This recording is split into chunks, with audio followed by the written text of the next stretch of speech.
कच्चा पहाड़ रास्ता को देखिए आपण कहि परिबे कि आमे आज कोठी बुलिबा को आछू। Guys welcome back to my YouTube channel. आज होची संडे आ आमे समस्त सांग माने मिसी के बाहर जाइछे गोटे बहुत ही सुंदर जगह बुलिबा पई।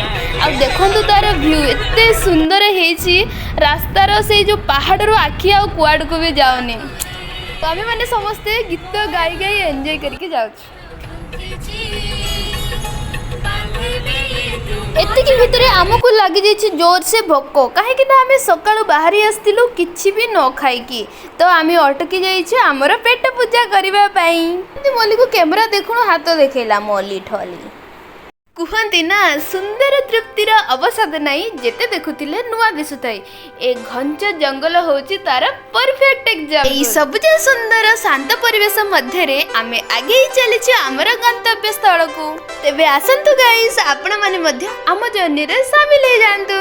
ए काउडिया बंधुगण को देखिके आपण माने गेस करि परिबे कि आमर डेस्टिनेशन कोठी आमे कोठी के जाउछु बुलिबा पई। तो गाइस एते सुंदर जर्नी परे आमे पहुंच जाइछु आमर डेस्टिनेशन को। आपण माने देखिके जानि परथु जे आमे कोठी के आसी छै। हर हर महादेव। धीरे धीरे एक्साइटमेंट बढ़ी चलची कहीं ना 11टा बांक पारी कर सारा पर महादेव का दर्शन मिलिबो। पहुंच सारिकी समस्ते निजे को रेडी करिबारे व्यस्त आ मु वीडियो बनैबारे। वर्तमान महादेव दर्शन हो जाइए। एबे आमे सीता माता एंतुड़ीशाला देखा जीवु। मु तो सिर्फ खाली हाय करुली हेले से तार जाति भाई को चिन्ह पकेला शायद हैंडशेक करने को आसते। गजब बेइज्जती है। आमे एबे बाहर सच्चु सीता मांकर एंतुड़ीशाला देखिबा पाई आउ सबठु आगरे मु अछि।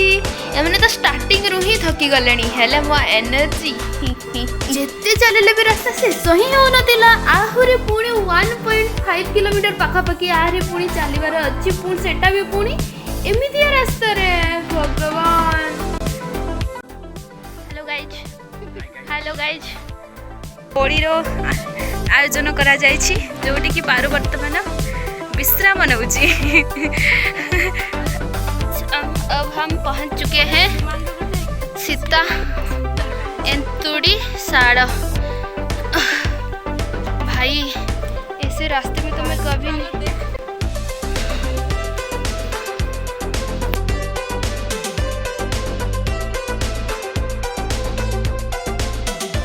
एनर्जी खत्म।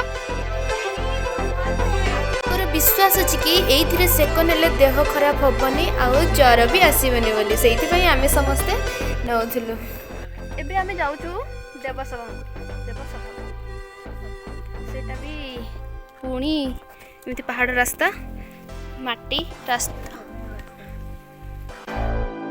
एटा जो देखुचंदी गोटे एठी गोटे गुंफा अछि। देन हमर नेक्स्ट डेस्टिनेशन देवसभा जोटा कि पहाड़ पूरा ऊपर भागरे अछि।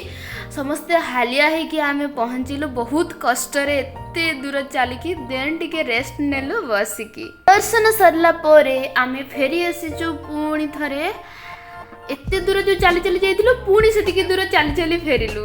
सब किछि दर्शन सरिला परे एबे आमे फेरी जाउछु। एतिकी भितरे मो सांग माने मिसिकी पछरे ओम को लिपस्टिक लगे दैछंती माने एक्साइटमेंट लेवल एबे भी सरुने मानकर। तापरे बहुत ही सुंदर जगह रे गुटे लंच पाई कि आमे अटकिलु। देन लंच करि सारी कि आमे हॉस्टल को फेरिलु। Thank you for watching the video. Do not forget to like share and subscribe.